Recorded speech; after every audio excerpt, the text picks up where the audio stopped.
Hello, YouTube. This is Mahadeva the Thunder Wizard. Welcome.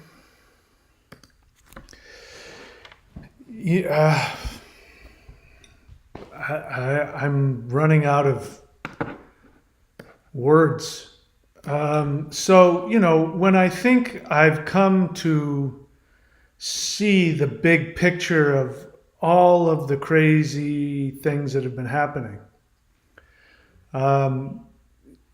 right as I get to some understanding, which I'll share with you today, then something else comes up which, destroys whatever feeling of understanding I had. It goes out the window. So let's just get right to it.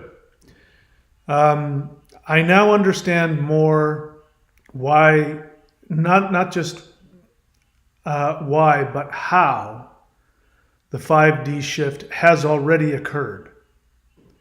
We have to catch up with it, but it's already happened. It's over. Well, I shouldn't say it's over, because who knows what other information will come to mind. I really am ready, if these guys are listening, I really am ready to be done with all of the new information. For me to tell you that the Earth has moved, and I'm talking not just the Earth, the entire solar system has moved within the past few years. For me to say that is not something I think is cool. I'm not doing it for effect. I don't think it's trendy. There are people out there I have experienced, and I could have been wrong. I probably was wrong about many, if not most of them. But my experience is a lot of people just like having crazy stuff. It's cool, it's hip, I'm spiritual. I believe in the opposite of what we're told and what we know to be true, and that makes me spiritual and I'm cool. And I've never been like that. I'm somebody who, up until recently, really believed in the science, not just the science meaning human science, but science in general. If people got it wrong, it's because they didn't understand science. They weren't educated. They weren't critical thinkers. And so when things stop following patterns and rules, I get very uncomfortable. Talking about everything that we've been talking about up to this point, all the Mandela effects and all that, and have we shifted timelines and those kinds of things, that pales in comparison to the reality that our planet has shifted. I don't even know how many millions or billions of light years. So, if you're my age or close to my age, if you're probably in your 40s, 50s, maybe even much younger than that, because I think this must have happened very recently, you will know that the solar system where our Earth is in the outside of one of the trailing arms. So the Milky Way galaxy is rotating, and there are these arms of stars and galaxies that come out, just like you would imagine water coming off of a spinning disk. And our solar system and our Earth has always been on the outside of the galaxy. And now that's no longer true.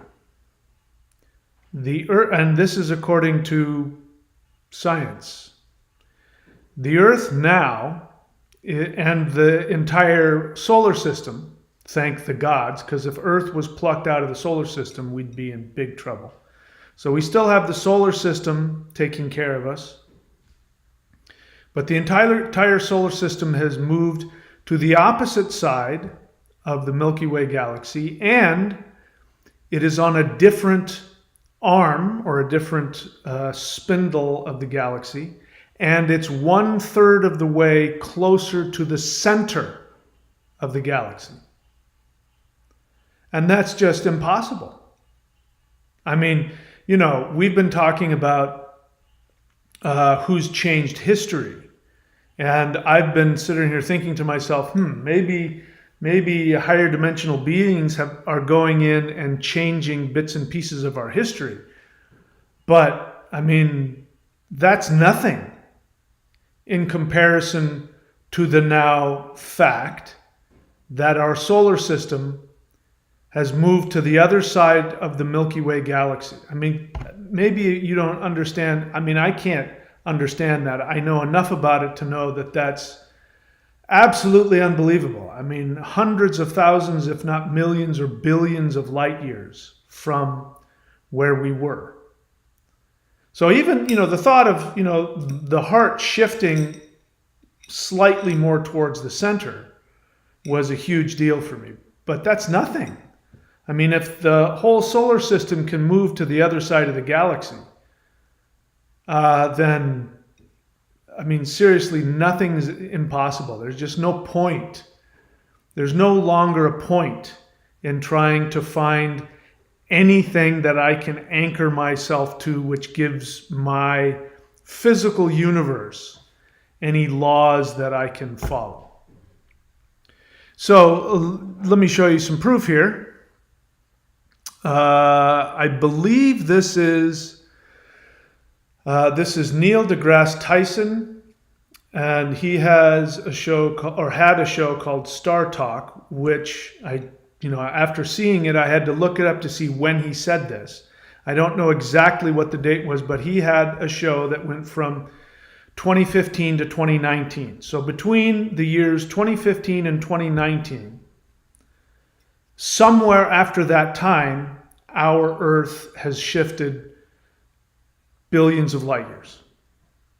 And don't believe me. So let me show you on the map where it is. Let's see, is this it? No, that's not it. Who cares about that? Let's see. This. All right, so what you're seeing here is on the left side is, I believe this is, I don't know exactly where it's from. I would have to research the authenticity of it, but it purports to say that on the right side of that picture is from NASA before. I don't know exactly what the date was, but if you look where it says Sagittarius arm of the Milky Way galaxy, that's from the Internet Wayback Machine. Again, I don't know enough about that, but apparently it's a out of date websites that have been updated, and this is what it used to say. So who knows when this was, but it obviously was recently. To the left of that is what the NASA website says now, which is the Earth is in the Orion arm of the Milky Way galaxy. So you see the underlines at the bottom, that's the important part. All right, so we're now going to find out where the Orion arm of the galaxy of the Milky Way is and where the Sagittarius arm of the Milky Way is. So let's take a look at that. So let's make this bigger so we can see it. All right, so you can see it. If you look at the center, it says galactic bar, long bar. If you look directly above that, you'll see in red, I believe that's, I have to make it bigger so that I can see it. Yeah, it says solar system. Okay, so if you follow that, so you see it says, above that it says Orion, I don't know what that word is, Cygnus or Cygnus, but you can see it's spiraling out of the center, and it is about 1/3 to 1/2 of the way into the center of the galaxy. Do you see that? Now, if we move this up, do you see where it says, to the left, it says Carina Sagittarius? If you follow that arm all the way out to the very edge, where it says 75,000 LY 23.0 KPC, That is just about, maybe a little left of that, is where the Earth used to be. And so you can see where it says solar system Orion. That's where our solar system is now. That's how far our solar system has traveled. Bear in mind, this is the Milky Way galaxy. I don't know. If I had learned of this earlier, I would have been able to tell you, how many billions of light years it is across. But I'm going to prove to you now that this has happened recently. This has happened within the past decade, probably within the past couple of years. And here's the proof for that. Let's see if I have this here. Welcome back to Star Talk from Manhattan, New York City, North America, Western Hemisphere, Earth, Solar System, Sagittarius Arm, Milky Way Galaxy, Sagittarius Arm, Milky Way Galaxy. All right, so that's coming from Neil deGrasse Tyson. He's saying that our Earth is in the solar system in the Sagittarius Arm. There's other stuff that I didn't bother to put on here, but you can see Carl Sagan, at least in two places, but in one, he points to the complete outer edge of the Milky Way galaxy and says, we're way out here on the edge. You can see that we're not anymore. We're 1/3 to 1/2 of the way in. So this has happened in the past couple of years. When? I don't remember. Do you remember? I don't remember. I don't remember when my heart shifted to the center. I don't remember when that happened. If it happened, I didn't feel it. And there's a bunch of other stuff that, has been, that, I'm starting to get inundated and completely, totally inundated with the Mandela Effect to the point where, I've needed to do this to convince myself this is real. And I've looked at enough of the what people call the residue, just to give you an example, today, again, I was just looking at this today, which is Dirty Harry. Again, I was a little kid. Dirty Harry, the movie Dirty Harry with Clint Eastwood, I was a little kid. And I remember seeing, not only, I don't know if I saw it in the theater, but definitely saw it on television. It would be replayed multiple times on the Saturday night, movie of the week. They would do this. This is what you did. You looked at the TV guide to see what was on. And, it was a periodical that came in the mail. Everybody got it.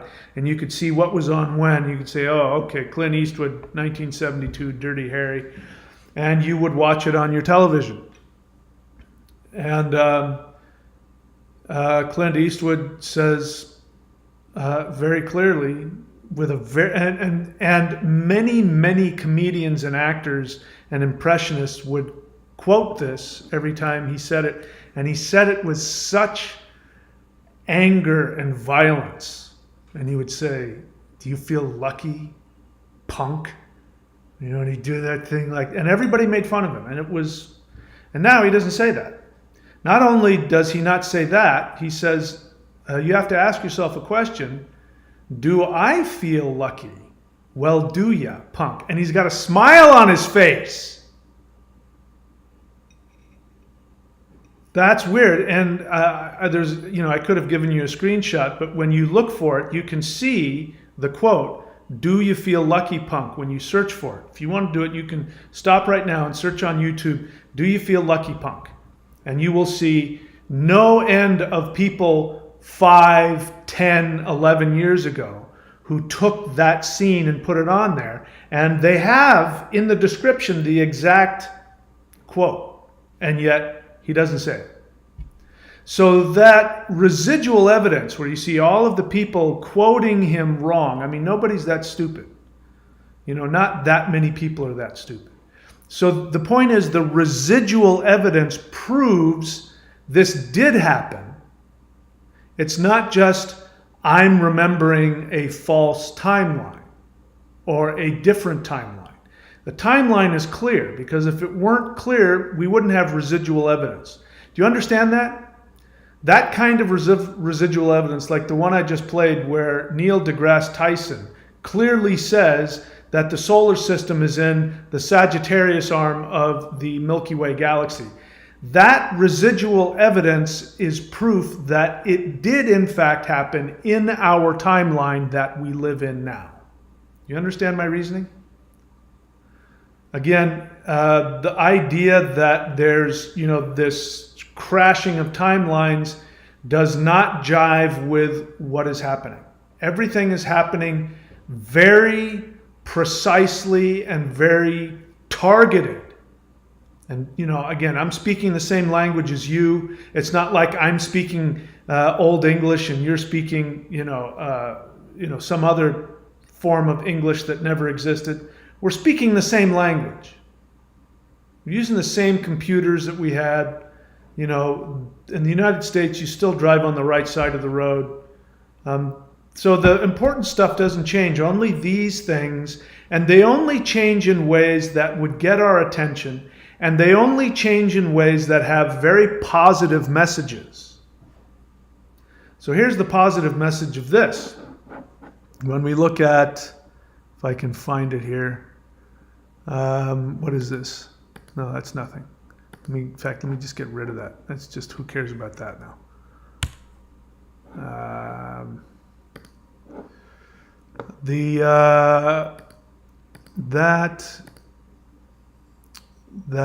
What was I going to show you? I forgot now.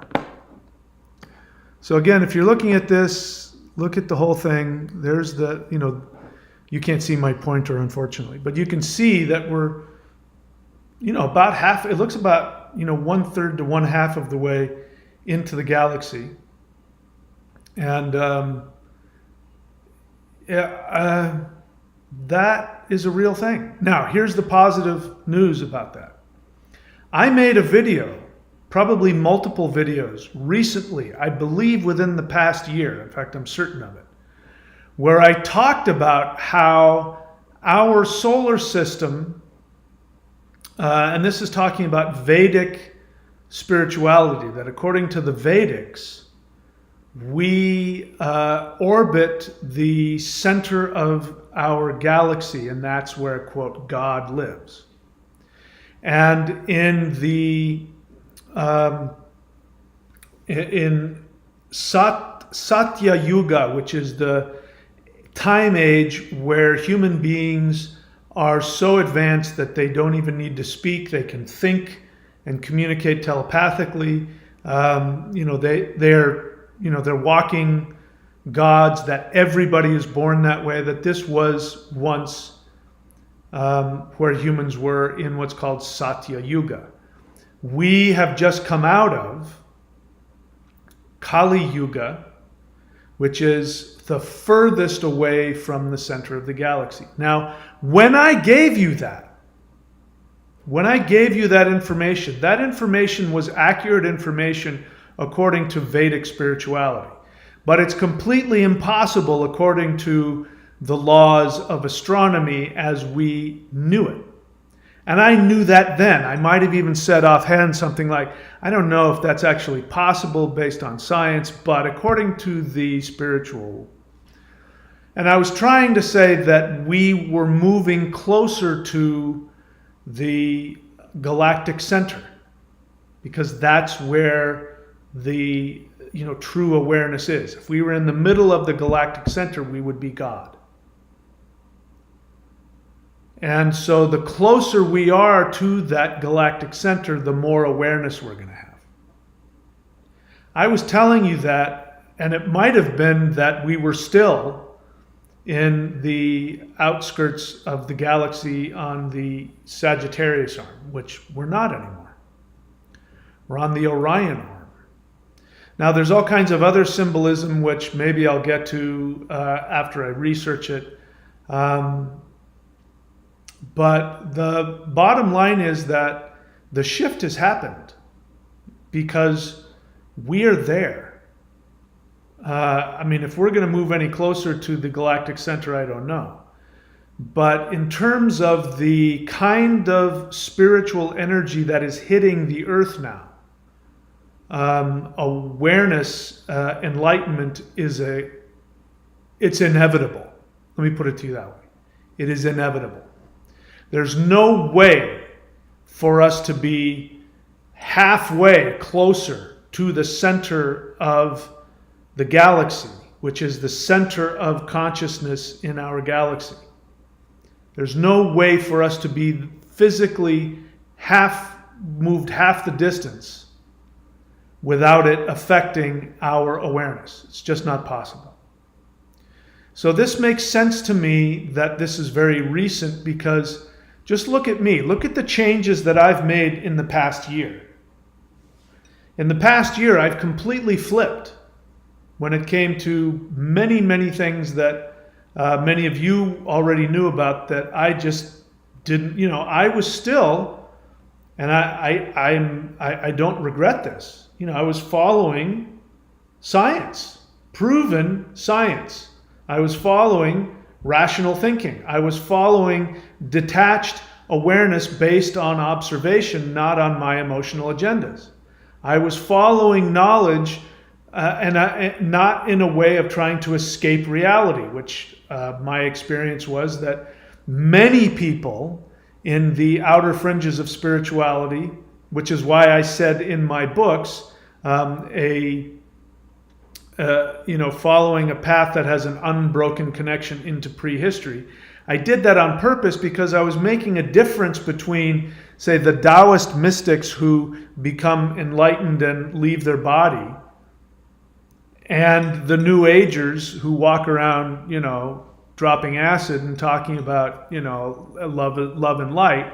One is people making shit up or, not knowing what they're doing or doing their best and just, and then there's like thousands of years of scientific, and science means knowledge, by the way. It doesn't actually just mean, what we think of as science. It means a body of knowledge. Science is found through experimentation, through proving things. You do something to prove something. Spiritual practices, the Qigong that I teach you, meditation, mantra, those things are sciences that have been proved for thousands of years based on people's interaction with reality, objective reality. Shamans are scientists, true shamans.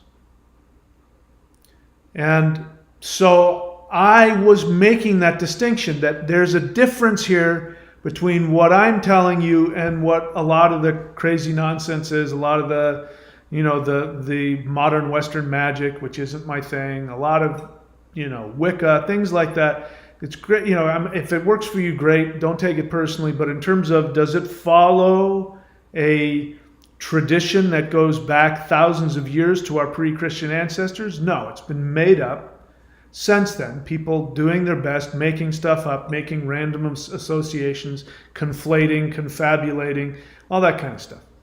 I was setting myself apart from that. And I'm proud that I did that. And yet now I can't say anything, really. I don't even know what's true. So here's what I know to be true after today. Again, I'm working through this, my intellectual crisis. I'm working through this. And today I was at the beach, in the ocean, swimming in, actually not swimming. I was just sort of, floating in the ocean. And I was thinking about this because it was really bothering me. It's depressing for me not to be able to believe in anything. And I'm in this beautiful warm water and the sun and the clouds and the tropical weather, and it's beautiful and I'm enjoying it. And I'm sad because I'm thinking none of this is real. This is an illusion. And not only that, but somebody somewhere is changing my history. And I don't like it. I don't like people changing my history without asking me first. That was the first thought I had. And then it dawned on me, and I said, wait a second. So there are still some laws that are immutable. Obviously, the law of history, that if that can change, if history can change, then that's not something I can take any comfort in anymore or rely on as something that, well, at least history is the same. No. History is changing. Every single day there's something new that's changing in terms of our history. It's clearly targeted. Somebody or some group of beings are choosing to change very specific things in our collective awareness. That's clear to me. It's not random at all. So that's good news. It's not random. So how is it somebody's able to do that? And again, as an actor, this is, my personal thing. When somebody, just that moment, Clint Eastwood's moment of, you have to ask yourself a question. Do you feel lucky, punk? That, that moment when he played that, he was in a movie, so his ego was really attached to that. And he put a lot of his own energy, and there was a lot of him in that. When Gracie Allen, for decades, said, when George Burns says, say goodnight, Gracie, and she says, goodnight, Gracie, she created that. That was a beautiful piece of art that she created, that she had a strong attachment to. So my thinking is, not only am I attached to that history that I experienced, but the people who created that were attached to that. And it's not right for some being to arbitrarily start changing somebody else's art, somebody else's work. Michelangelo's Sistine Chapel, Rodin's The Thinker. These are artists who literally poured their life energy into those works of art. And for some being to randomly change that is outright immoral. It's wrong.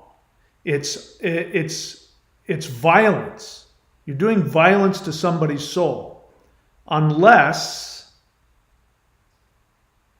they've agreed to it. So I thought about, okay, if people can create, or if Mandela effects can be created, maybe I can create one. And I thought very seriously about creating one. I thought about creating one, telling you guys about it, say, here's what I think I'm going to do. I'm going to go into meditation for a week and I'm going to change this. Let's watch and see if it happens. And I did that because I was so uncomfortable with, not feeling powerless in my reality. It's a very uncomfortable feeling. If you're listening to me and this doesn't bother you, then either you are so spiritual and so not attached to anything about this earthly reality, then I can only take my hair off to you. You are my teacher. I will bow down to you. Or you don't understand how important this is. If it doesn't bother you, you're either not paying attention, you're in denial, you're superficial, or you're not that deep, or you're not that smart, or you didn't believe anything to begin with anyway, or you've got mental issues, or maybe you're insane. Or, as I said, you're incredibly spiritual. But I'm sure there are people out there like me who, you want to go into denial. You want to shame yourself out of not being traumatized by this knowledge. If it doesn't traumatize you, then I worry about your sanity. So I'm hoping that this will help you, this me sharing with you what this is doing to me. I'm just now finding out about this. If you didn't go through that, or you're not going through that, well, then I can't relate to you. If you are, then hopefully now you have somebody saying, listen, you're not nuts. This is real. You should be, I don't know what word. I mean, I don't want to wish anything negative on you, but if you are traumatized by it, and you're depressed, sad, frightened, and gaslighting yourself, or thinking you're insane, of course that's normal. So we have to, like this tesseract, this tesseract picture here, the hypercube, we have to rotate ourselves in terms of our belief. So in order for me to function, there has to be some rules about how reality works. Otherwise, I have no way of orienting myself in this world. I can't function. So it's obvious that science is no longer part of it. If the Earth can move on to the other side of the galaxy within a matter of maybe instantaneously, or a couple of years, or however long it took, I think it was probably instantaneous. If that can happen, then science is no longer something that anybody can hold on to. Seems to work, but obviously it's not. I mean, obviously. So science is out. I'm not going to be able to get my anchor or my comfort or my feeling of I can control my reality or safe in my reality, because science is no longer that. So what other immutable laws have been important to me? Karma. Now, for all those of you who want karma to go away because you have made the wrong association, and you believe karma is punishment, and you've listened to all the nonsense that's been given to you about, karma is a way for higher level beings to keep you trapped. That's all bullshit. It's never been true. Karma is nothing more than the effects of your actions, period. That's all it is. That's all it means. Karma, if I'm remembering it correctly, comes from the word from arm. It means the work that you do with your arm. You do something, there's going to be some kind of effect. There's good karma and bad karma. If you take your vitamins, the karma is your body will be healthier. That is good. If you eat a nutritious meal, you will stay alive. That is good karma. It's just the effect of your actions. If you do something out of fear, which branches out into doing things selfishly, people have asked me over the years many times, can you give me a mantra to make a woman fall in love with me? And my answer has always been something along the lines of, if I had that ability, I sure as hell wouldn't give it to you, because I don't want to live with that karma. How dare you try and interfere with another human being's free will? Stop being so afraid. That's destructive. You would have to live through that karma. So karma is only negative if you do something based out of your fear, which is greed, violence, manipulation, narcissism, all the things associated with anything out of love. Love means not I want you. Love means I want what is best for you, even if that's not convenient or pleasurable for me. Even if I selfishly don't get anything out of it, I love you so much that I want you to be happy, even if it's not what I want. That's love. Whenever you operate from that, you can be guaranteed good karma. Because what is good for you is good for others. What's good for others is good for you. If you treat people that way, then you benefit when people treat you that way. If you want to put a magic spell on a woman to make her fall in love with you, You're taking away, I mean, it's abusive, it's narcissistic, it's a form of violence. You're not respecting people's boundaries. You're not at all thinking about what's best for them. And so you get to experience that. That will happen to you because it'll be the direct rebound of the action you take. It's not personal. There isn't somebody with a cheat sheet going, oh, that's right, you did that really selfish thing. I'm going to punish you for that. None of that is going on. If I take this obsidian alien head and I smash myself in the skull with it, there's going to be a negative result of that. It's not a punishment. It's just the reaction of me doing something stupid.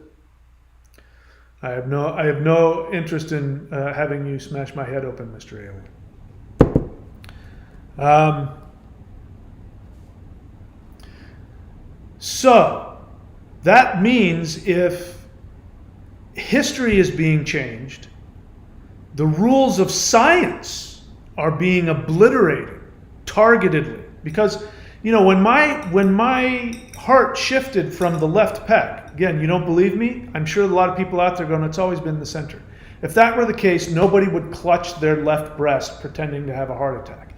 If that were the case, the Romans would not have done this to salute. If that were the case, we wouldn't put our right hand over the left of our pec to do the national anthem. If that were the case, if you want to kill somebody, you wouldn't stab them under the left pec. You wouldn't stab them down through the left clavicle. You wouldn't have pain in the left side of your arm if your heart wasn't on the left side of your chest. So if that can move to the center, and all of the laws of physics, medicine, science, everything is broken to do that, that was a targeted move. It's a positive message. It means that our heart is getting closer to center. And guess what actually did happen? What actually did happen is that our solar system is closer to the center of the heart of our galaxy. So the message is very clear and it's very targeted. So if that can happen, and if people's art, Michelangelo's, and not only Michelangelo himself, the energy that he put in to create that art, that's his. You don't have to like it.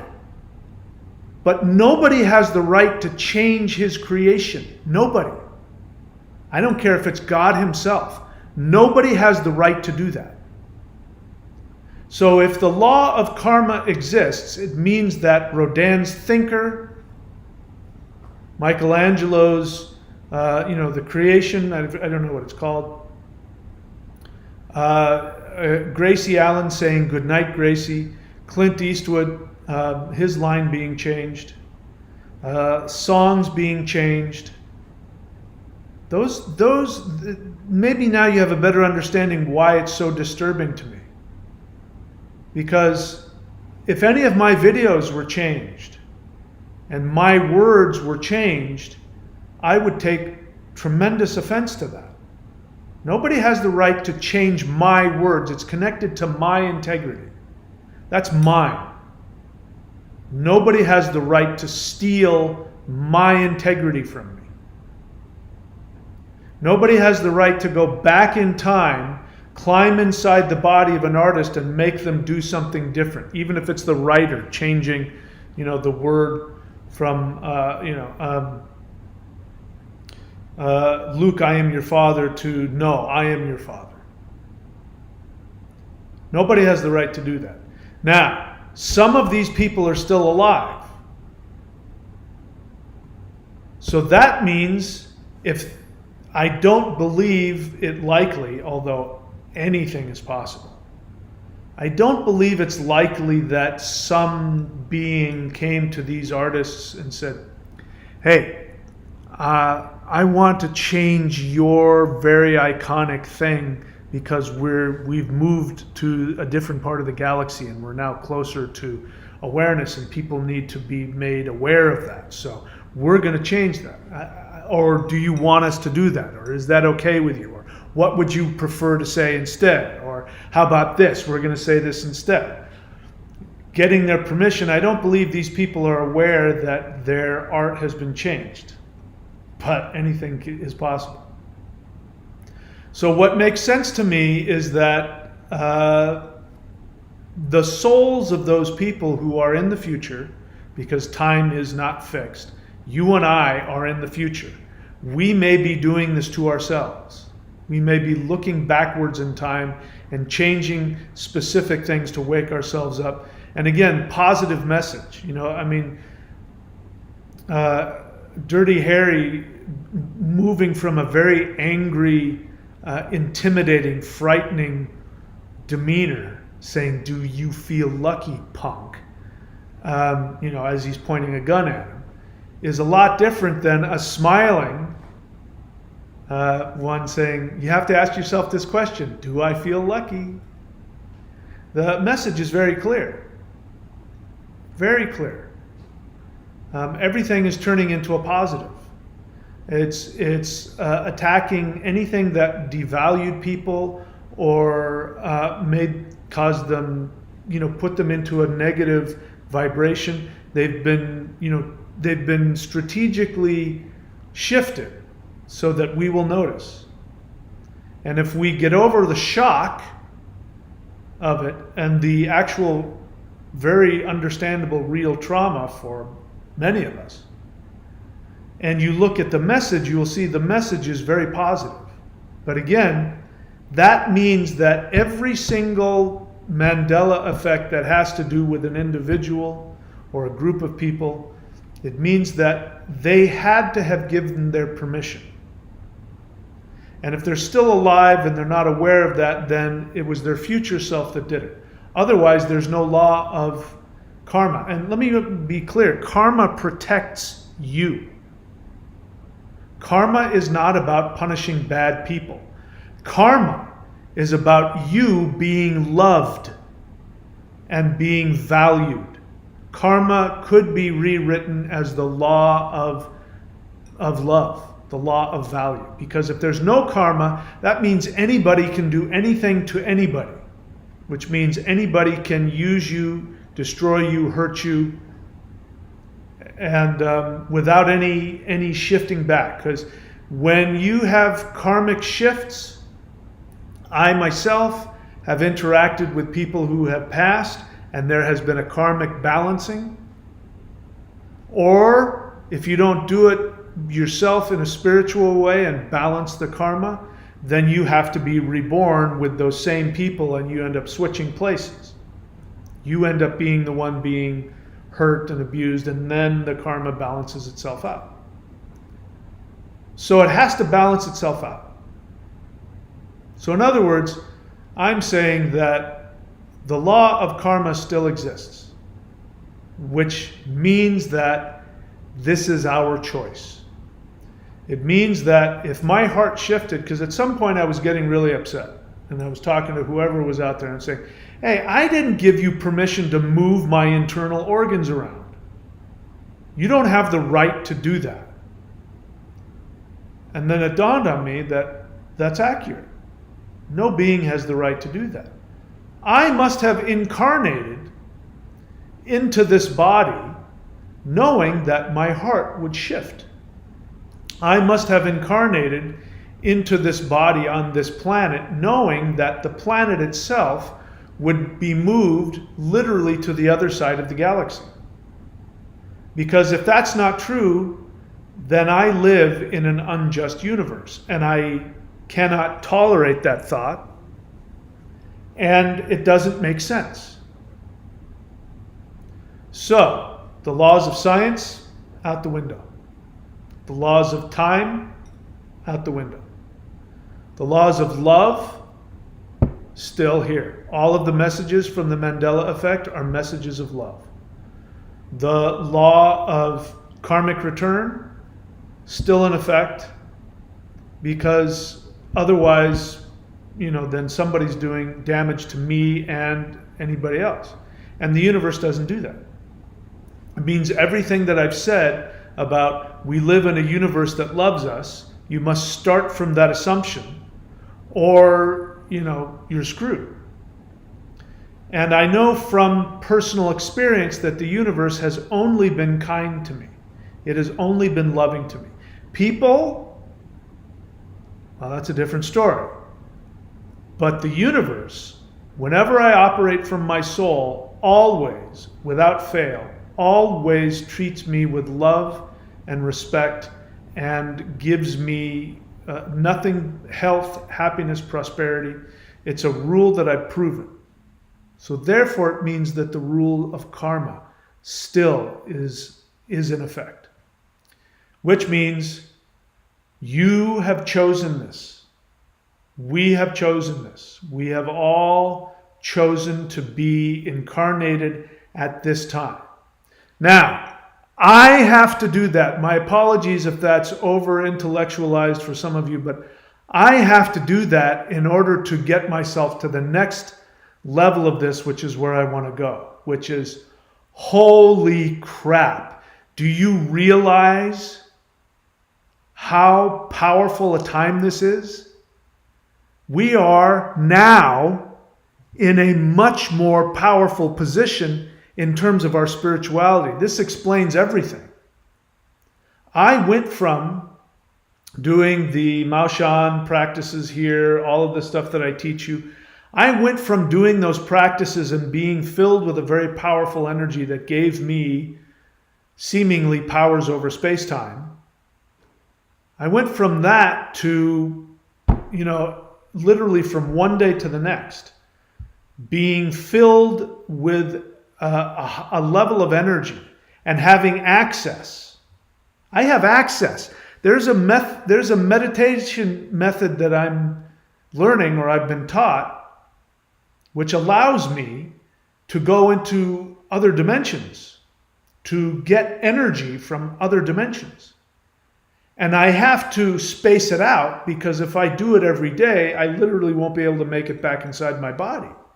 My body will explode from the amount of energy that I'm able to access.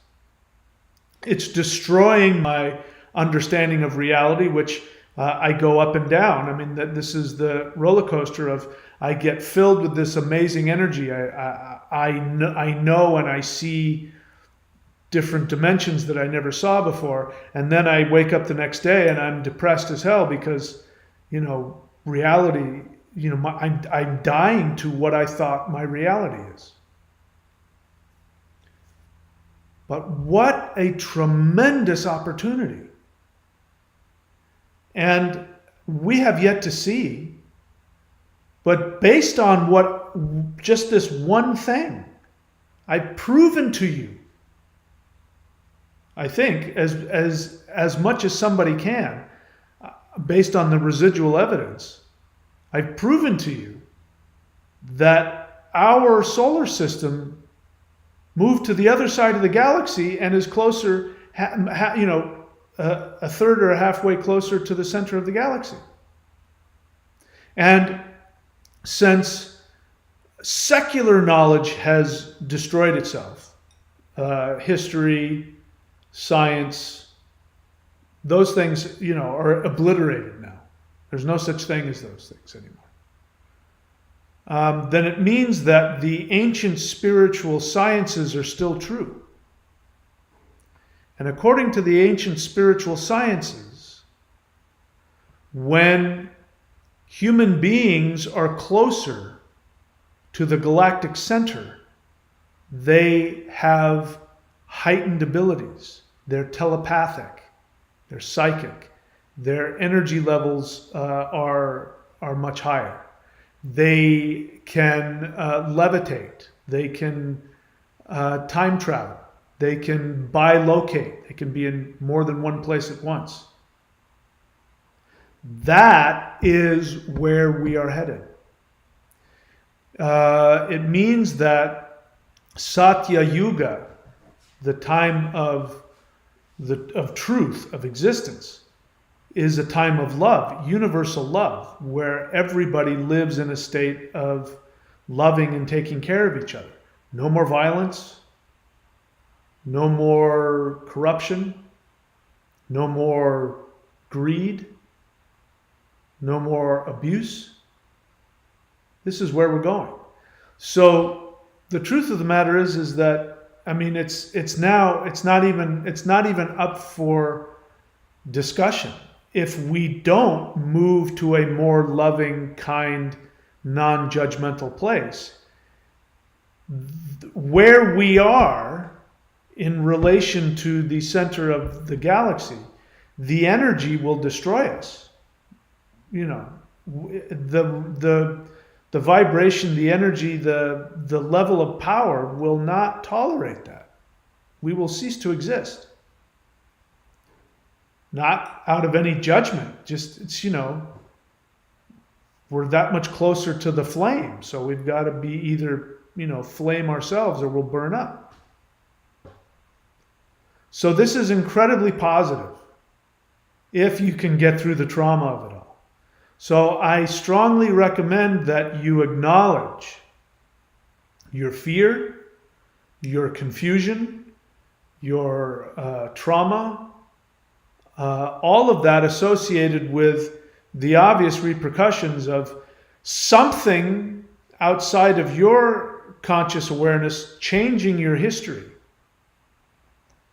and changing your physiology and moving you to the other side of the galaxy. If none of that bothers you, like I said, either you're in a place of extreme alignment or you're in denial. And it's real easy, you know, look, I'm very transparent with you for a reason. I have no interest in trying to prove to you that I'm perfect. None whatsoever. Doesn't do me any good.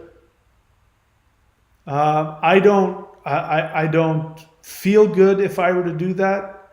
I want to connect with other humans. My only reason for you know, being this transparent is so that you will see, oh, I feel that way too. I'm not alone.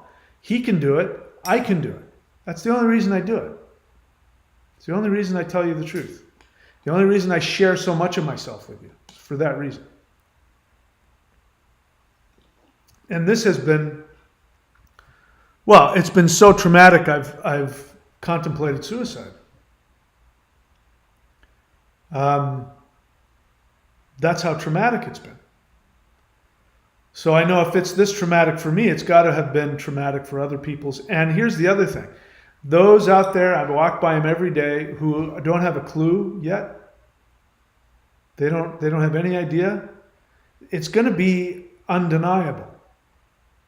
At some point, every person on the planet is going to realize that everything they understood about reality is changed. For some people, their religion is going to come crumbling down. So I'm no longer on the warpath against people's religion. You know, keep it working for you until you have to change. I would not want to make anybody feel the way I felt.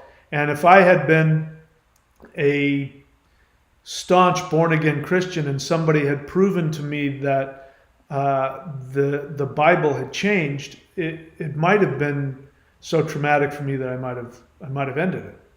Because if God isn't real, then nothing's worth living for if you're a born-again Christian. So there's going to be a lot of people who are going to need a lot of help. And they're going to need a lot of support. And they're going to need a lot of love. And the last thing anybody needs is to be belittled or fought with when they're in trauma. So I'm no longer on the warpath. Any Christian comes by and tells me that Jesus is the Savior, I'm going to say, good for you, man. Please, you know, you talk to Jesus and you feel good. Jesus told you this. Yeah, I'm 100% with you. Even though, you know, if they ask, I'll tell them why I'm not. But I'll never go out of my way to destroy anybody's little bubble yet. Because everybody's bubble is going to get burst. And it's going to be very traumatic. And so we need to have a lot of love for our fellow humans. And we are in a tremendous opportunity to hold everybody up and to because the hardest part for me about this is people who don't see it. Not that I've tried, but there's been a few people I've talked to about it. Some people see it, some sort of see it, and some people don't see it. And that's been hard for me because I'm reaching out to see if I'm not alone. And then you feel isolated and alone, and it's very, very painful. So, yeah. Anyway, that's what I wanted to say for tonight. I'm happy to take any questions. I would prefer that you share your questions and your feelings, but I don't know that I have any control over anything else outside of that. So I'm happy to take a look at whatever you have to say. Before I do that, please realize that this is my entire life.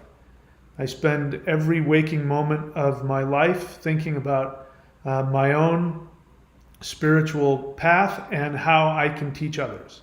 So if you want to support this channel, you can go to any one of these links. You go here to thunderwizard.com and subscribe to the Warrior 90-Day Lightning Qigong, and you will get access to energy practices that will give you energy that comes from the fourth and fifth dimensions, give you power over space and time. And if you want to be able to access five-dimensional powers, you can go to maoshan.thunderwizard.com. If you want to see everything that I have, all of my books, you go to courses.thunderwizard.com. Now, if you don't have any finances whatsoever and or you don't want to support this channel in any financial way, then I strongly recommend that you go onto the channel page, thunderwizard.com, channel page here on YouTube, and you search. Learn how to search within the channel. Find out everything about karma, about the five elements, about mantra, about anything you want.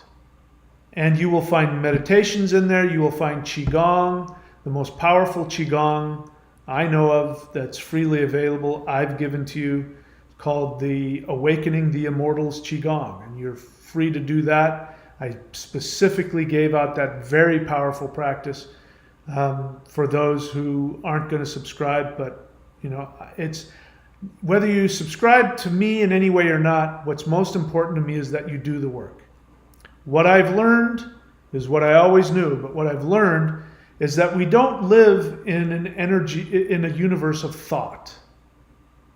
Get rid of that idea.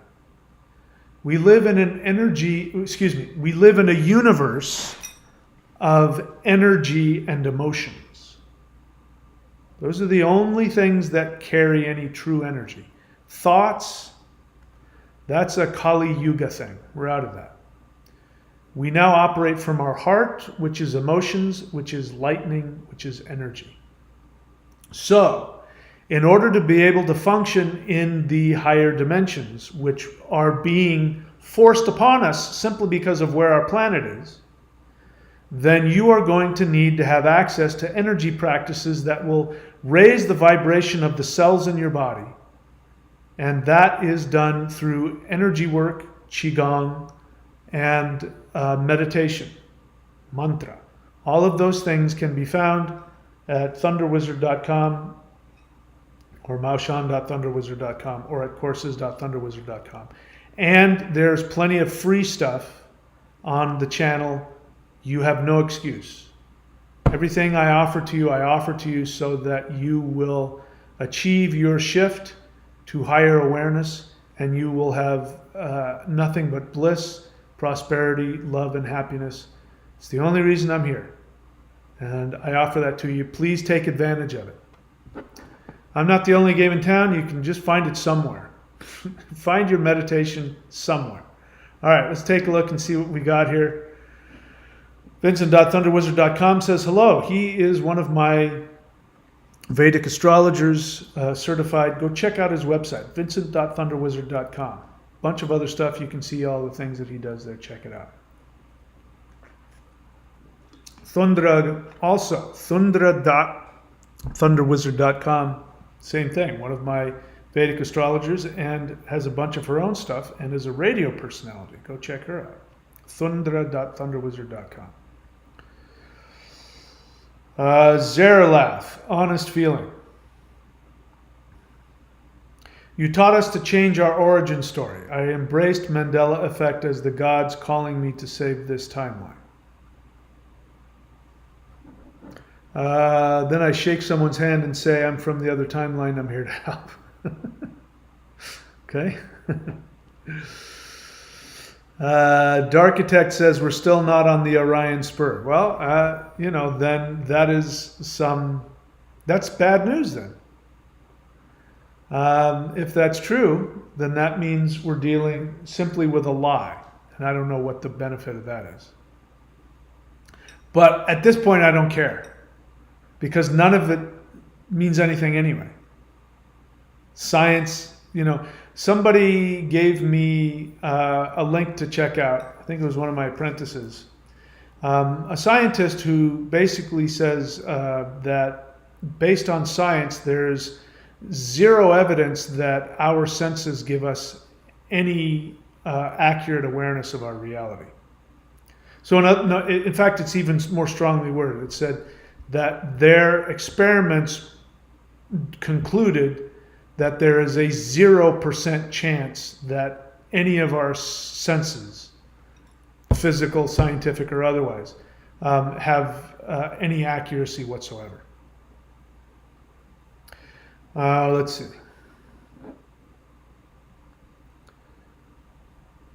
Anthony says, how did we move so far so fast? I have no idea. Mandela Effect means this timeline has always been here. That is my belief at the moment. It's not just the Mandela Effect, it's the residual. It's the residual evidence of the Mandela Effect. That's the proof that we have the same timeline. The timeline hasn't changed. The history has changed. For those people who are at varying levels of birth and or varying levels of awareness, the ripple effect, because that actually did happen. In other words, Clint Eastwood's soul from the future gave the thumbs up to change his iconic line in Dirty Harry. And when that was changed, there was a day when you went to go watch it, put your VCR tape in, put your DVD in, watch it on television, watch it on YouTube. There was one day where he said, you got to ask yourself one question. Do you feel lucky, punk? That was the truth. And then there was a day where you go back and you look at it and it changed overnight.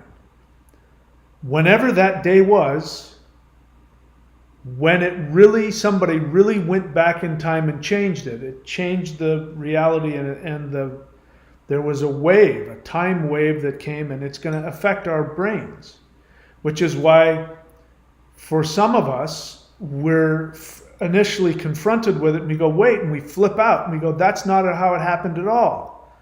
And then we keep watching it and then we start to remember, oh, maybe I just misremembered it. And then there are some people that have two memories of the same event.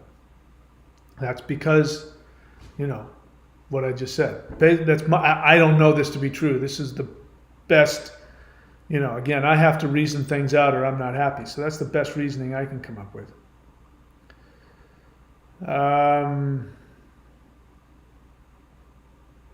Oh, look at that.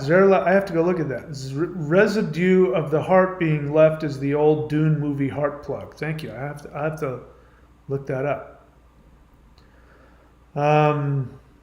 Jedi Black Knight. The night sky doesn't look any different from what it used to be. I know. There actually is a change. I was looking at they were looking at the Google something, and actually as they shifted over, they would say, this used to be completely empty, and now there's all these stars here. So, obviously, if our Earth moved, our entire solar system went with it, because if the solar system didn't go with it, we would be dead. Solar system is a unit, not only spiritually, energetically, but for instance, Jupiter plays an incredibly important role of keeping all kinds of meteorites out of our path, because the gravity, it's so huge. The gravity of and the electromagnetic field of it has such a huge effect on our solar system that without it, we'd be dead. Same thing with the moon. If the moon were not orbiting Earth, we'd be dead. Period. So the whole solar system had to come with us, which means maybe a big chunk of our galaxy moved. So again, Jedi Black Knight saying the night sky doesn't look any different. I mean, think about for a second, you're trying to put some logic to something that's completely impossible. But if we follow that logic, it means that a whole huge chunk, if the Earth is right, if our solar system is right here, maybe a whole huge chunk was shifted over. I have no idea, and at this point, I can't. It's going to be hard for me because I'm not going to be able to tell people they're wrong anymore. The best I'll be able to say is, here's what I remember. That's the best I'll ever be able to say. Because there's no, it's all over now.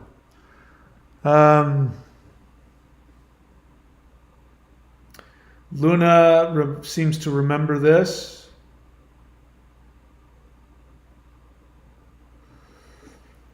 DC Pagan question, how could the solar system be displaced that drastically without any apparent displacement of astronomical? Well, I think I just answered that. Again, once, let's be serious just for a second. Our history is being changed.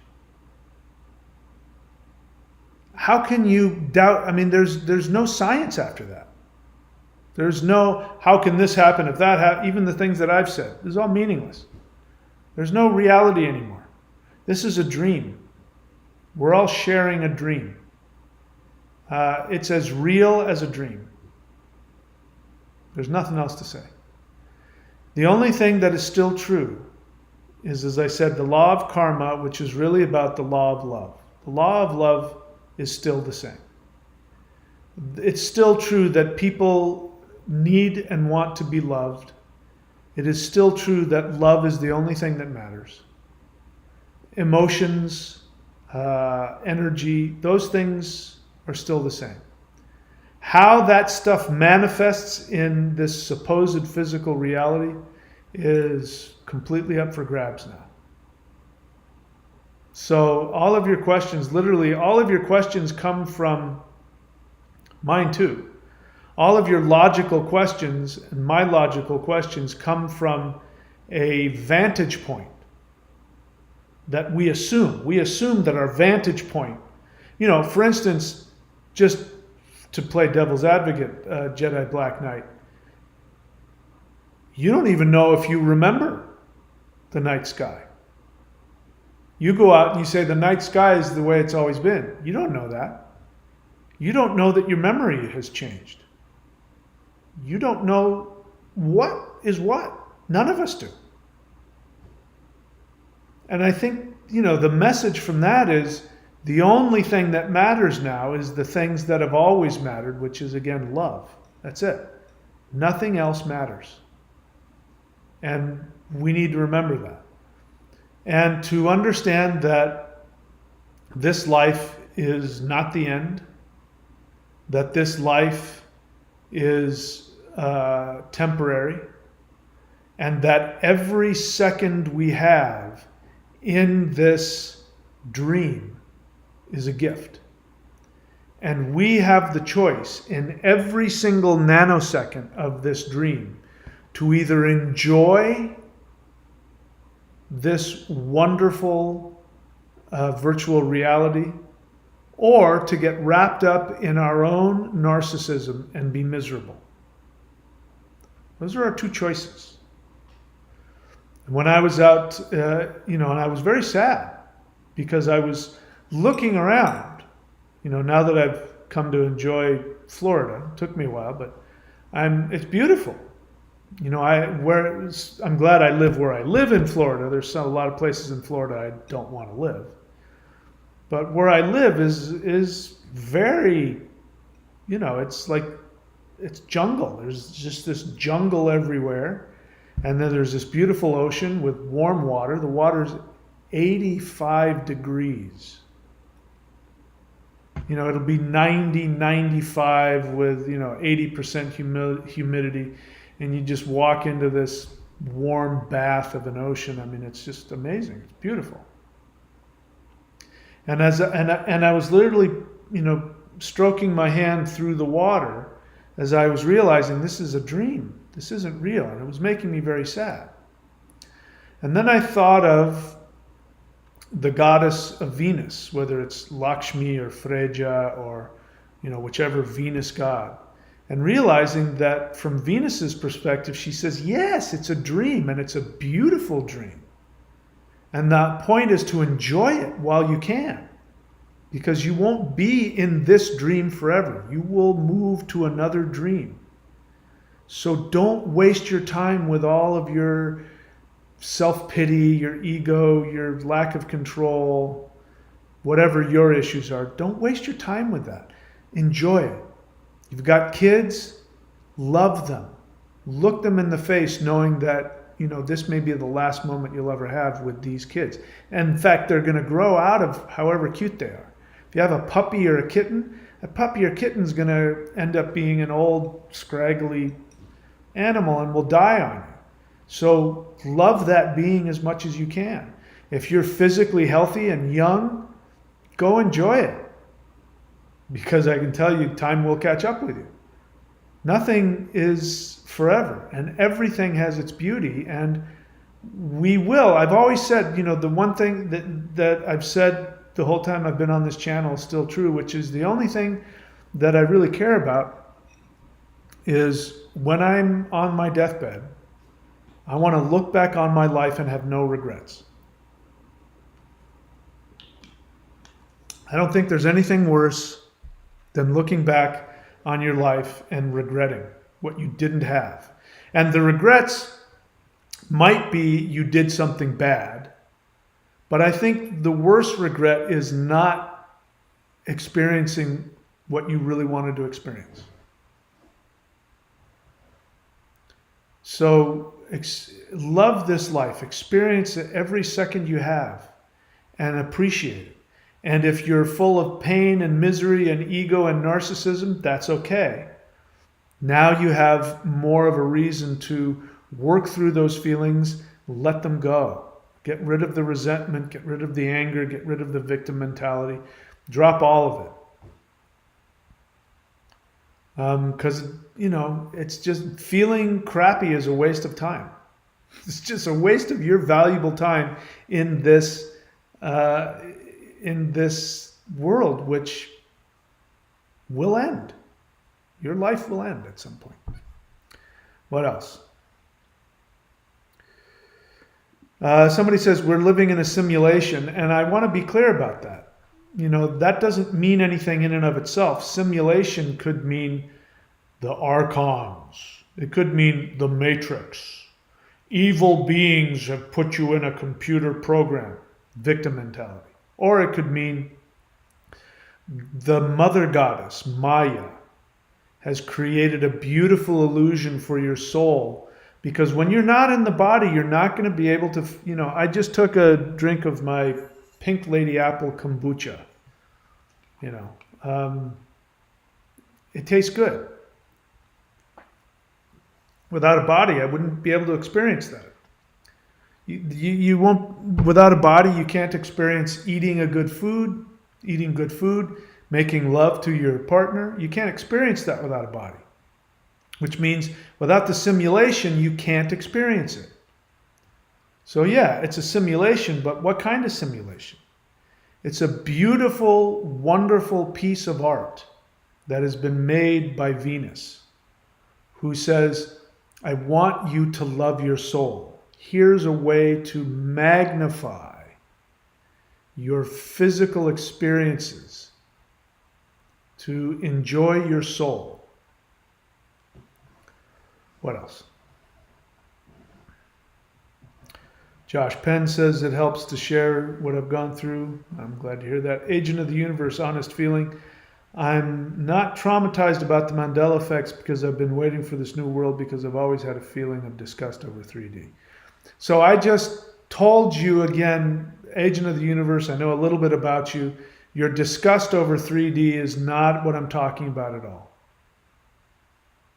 Escaping your feelings, wanting the 5D to come because you want to escape your feelings is not what I'm talking about. Disgust, there's nothing spiritual about that. That's dualistic thinking. That's 2D thinking. So you can't say you hate 3D and want to go to 5D. You're not nowhere near, you're going in the wrong direction. When you can say that you love 3D, then you'll be moving towards 5D. So again, again, I know a little bit about you and I know something about, things about you. That two-dimensional thinking, that self-righteousness, that judgment doesn't serve you. Drop it. You want to move past it? Learn to love 3D. Learn to love your physical body. Learn to love the people without judgment. That's my recommendation for you. Jedi Black Knight, I've had some of the freakiest experiences in the past that cannot be explained by any scientific phenomenon. This was 2 decades ago, so perhaps the Mandela Effect has been around much longer.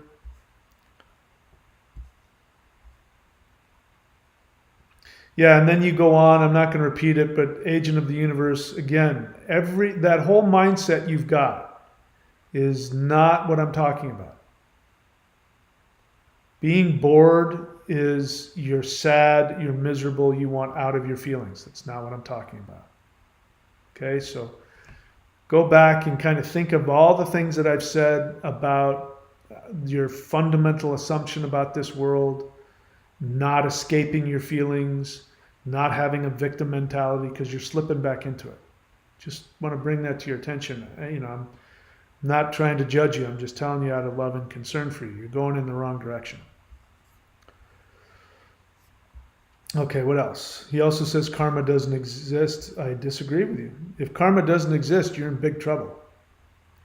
If karma doesn't exist, it means that people can hurt you. If karma doesn't exist, it means that the universe can snuff you out of existence. I don't like that. Do you like that? You need karma. Karma protects you. Again, drop the victim mentality, all of it. Think in 3D. Think in 4D, think in 5D, not in 2D. You're thinking in 2D. What else?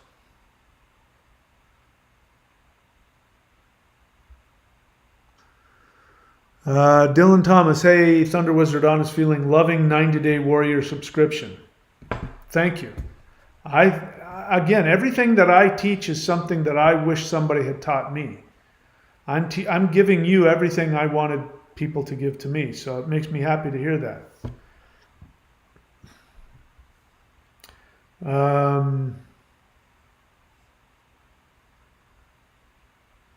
Okay, so I'm not seeing anything here I want to respond to yet. Timothy Zoll, honest feeling.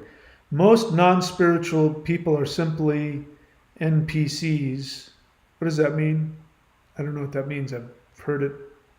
I don't remember. NPC. Although it feels a bit elitist to admit, I believe it's the truth and feel sorry for them in their coming shocking awakening. Yeah, I don't think it's elitist. I don't feel elitist about it. I don't feel superior. And what has happened to me, especially over the past year, but especially over the past month, is not only do I not feel superior to anybody, for somebody who presents himself as a spiritual teacher to, be suicidal because he can't trust his senses, that's not a very spiritual place to be. You know, if I were truly enlightened, then I would see this coming and I would have no problems with it. No, I'm not. It's been, I'm still traumatized. I'm working through it, but I'm as human as the next person, and I relate. You know, if I see somebody walking down the street and I imagine, you know, if they're wearing a gold cross, and I imagine there's a big painful awareness coming for that person, and I want to be there for them. I want to help them in ways that I haven't been getting help from people that I know. I'm certainly not the first person to come to these awarenesses. You guys, some of you were far ahead of me on it. I'm ahead of maybe the majority of the population, but that doesn't make me any superior to anybody. I'm not saying that you feel that way. I'm just saying, no, it's a fact. You know, the fact of the matter is that the majority of the population doesn't realize what's happening, but they will. I mean, just the Mandela Effect itself. I mean, it's going to become undeniable. Everybody on the planet, just the Mandela Effect itself is going to affect everybody on this planet. And everybody on this planet is, you know, will start coming together.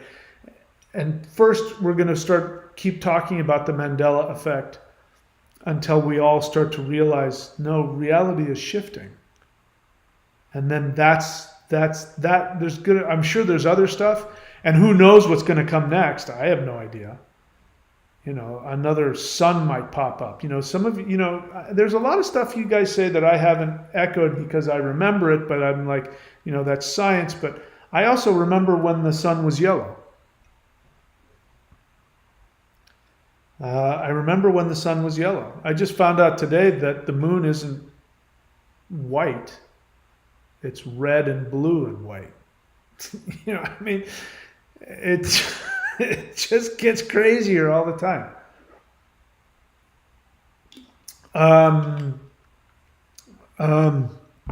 Orcas, killer whales. There's a new pattern on them that wasn't there before. And it's not that it's a new evolutionary thing that's happened recently. I've gone back and looking at pictures. I used to live in Palos Verdes, California. There was a place called Marineland, and it was an ocean park, and they had Shamu, the killer whale. I remember Shamu. And he looked like every other killer whale. He had the white spot where his eye was. He had the other white spot down by his tail. And then there was the white underbelly. And that's it. Not anymore. Now killer whales have a white spot that's just appearing. It's not fully there, but it's every killer whale has it. And it's a saddle that goes behind their dorsal fin. That wasn't there before. I can promise you that wasn't there before. And now it's not only is it there, it's always been there. It's just silly. It's just getting anyway, I forgot where that came from. Caleb Spears question. I live very rural. Since doing CE5 regularly, I've had some Sasquatch activity happening. Are the two connected? Yes. If you look on my channel, you will see that I have a video about my Sasquatch experience. This was... I have to block this. There's a comment that's distracting me, so I'm blocking it with something on my screen so I don't get distracted. Sasquatch. So I have a video, you can go watch it. But I had heard about Sasquatch. This was 2001, as it turns out. Does 9/11 still exist, by the way? This was 9/11. 9/11, I was actually up in the wilderness and had a Sasquatch experience the night before 9/11. And I think those are connected. But I had learned through research that according to natives, that Sasquatch is not a physical 3D being. That Sasquatch comes in and out of our dimension. And that Sasquatch is a shapeshifter, that Sasquatch can do things like, become an orb of light, these kinds of things, which I've come to find out orbs of light are beings from other dimensions that are coming into 3D. So it's whenever something from 4D or higher comes into 3D, it will always show up as an orb, always. And it will always show up as light.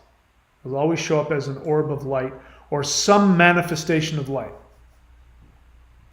So I had heard this about Sasquatch. This was long before, I didn't know anything about extraterrestrials except for the ridiculous, nonsense about abductions and all of that. Other than that, I didn't know anything about it. And I don't know where I came up with this. I don't know if anybody told me to do it, but for months before my trip up into the Sierras, I meditated. Actually, I don't remember how long it was, but I meditated beforehand, and I knew where I was going to be at the campsite, which was like, 20 miles in from the end of the road. And I'd been there before, so I imagined it, and I sent out the thought to Sasquatch. And I said, if there are any Sasquatch, because I'd heard they were in that area, I want to meet you. I want to interact with you. I'm coming to be there. Will you show up? And I thought I was going to meet a cute little, Chewbacca kind of creature. That's what I thought was going to happen. I don't know why it didn't frighten me, but I thought I was going to see this really cool Chewbacca thing, walk out of the forest and grunt, and, I would give it an apple and it would, give me a pine cone or something. I didn't know what was going to happen. And so that night, my first night there, at twilight, I'll never forget it. There are two instances of my life that have been the two most frightening, and they're equal. One was my first experience with an extra-dimensional being, and the second, the similar one was my Sasquatch experience. And so at sunset, as I was cooking, on my stove, I was cooking my chili or whatever it was. Just outside of actually I don't know how far away it was, but the fire, I couldn't see anything. The fire only went so far, and the light of the twilight was really starting to get dark. I heard this scream that was the loudest thing I've ever heard in my life. And the vibrations of it were not part of our realm. In other words, there's no being on the planet that could make this sound.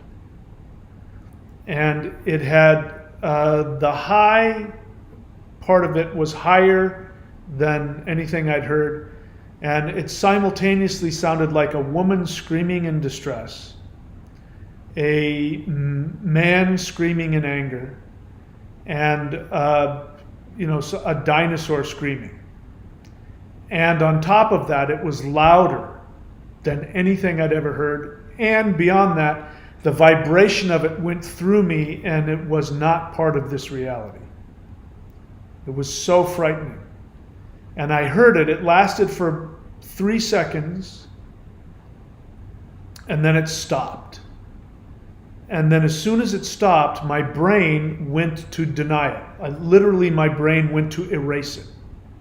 And if it had given the opportunity, I literally would have erased it out of my memory, and I wouldn't have known that it happened. I dissociated. So as soon as the scream ended, my brain tried to erase it before it could.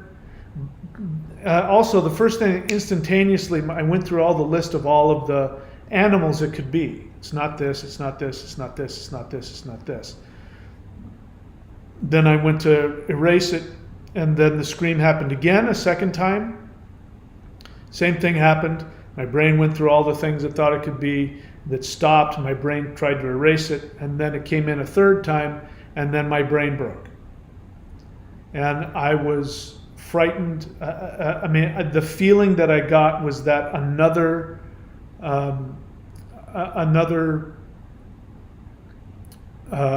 dimension was coming into my reality. And I felt I would die. I thought I was going to die if it got there. So I sent out the message and I said, thank you very much for showing up. I will die if you come into my camp. Please don't. I can't. I won't live through the fright. And then the feeling sort of went away, and then I forgot. And I went back and cooked my dinner and ate my dinner, went to sleep, woke up the next day, and in the safety of the sunshine, it came back to me, and I went, ah! I never forgot it. And the only thing that had the same level of fright was what you see on my channel here when you see me have the CE5 that I recorded where where it took over my radio. The level of fright that I was experiencing there is the same. It's the only time I've been that frightened in my life. So yeah, they're totally connected. Scott Bonata asks a question I don't understand. You know, you have to put a question in English, you have to have a verb and a sentence and an object. I don't know, those are a bunch of things thrown together and I don't know what that means. So if you're talking about something, I'm not aware of it, and I can't answer a question I don't understand. All right.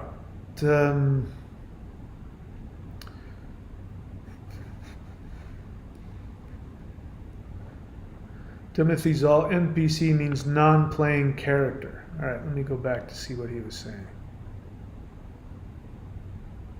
Most non-spiritual people are simply non-playing characters. You mean that they don't have a soul? Now, do you mean that literally? Because I don't believe in that. I don't believe that there are soulless people. Non-playing characters, meaning that they're never going to wake up, that they're not human, that they don't have a soul in them. I wouldn't agree with that if that's how you feel. So I would agree that's elitist. If you say that most non-spiritual people don't have a soul, I would agree that that's elitist. And I don't think it's accurate. But that's just my opinion.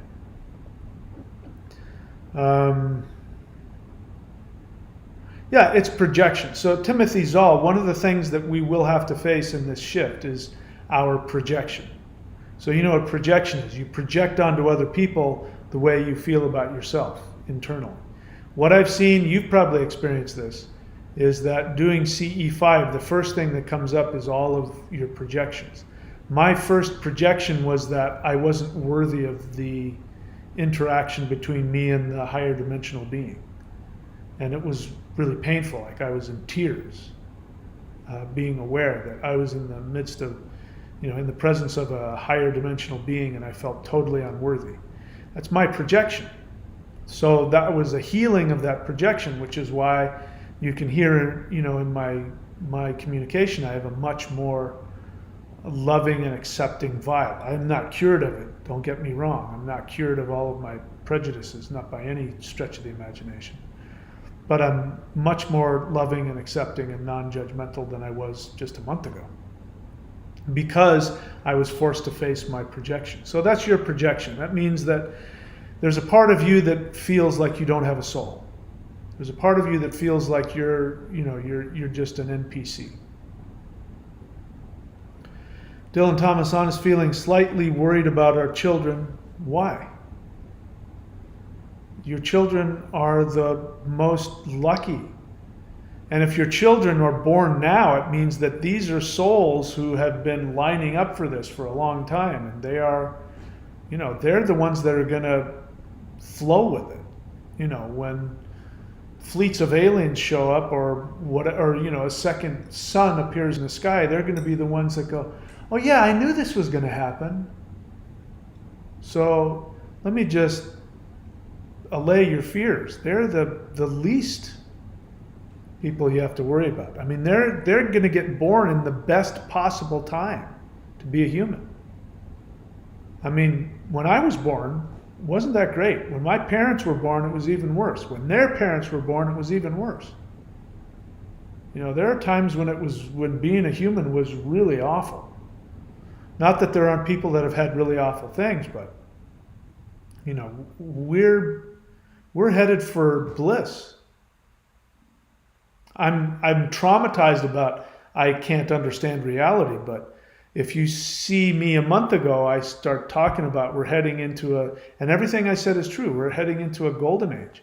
No more violence, no more greed, no more money, no more banks, probably no more disease, no more abuse. That's what's coming. Your kids are walking into that. How beautiful. They're very lucky. What else?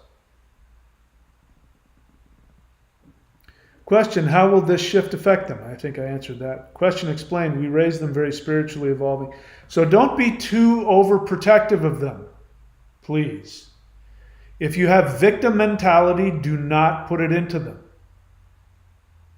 You can teach them, you know, not to trust, you know, corrupt government and things like that if you want, but do not put into them victim mentality. Don't teach them any, you know, evil archon bullshit. Show them how beautiful the world is, how much the universe loves them, and how beautiful every single human soul is. Every single human being on the planet is God. They may not be aware of it yet. The worst person you can think of, Hitler. Hitler is God in human form. Obviously, he did horrible things, and there's no doubt that he lived or experienced the karma of that. Maybe he's still experiencing it. But doesn't change the fact that he is God in the flesh. Every human being is God in the flesh. And so tell your kids that. Don't put any victim mentality on them at all, please.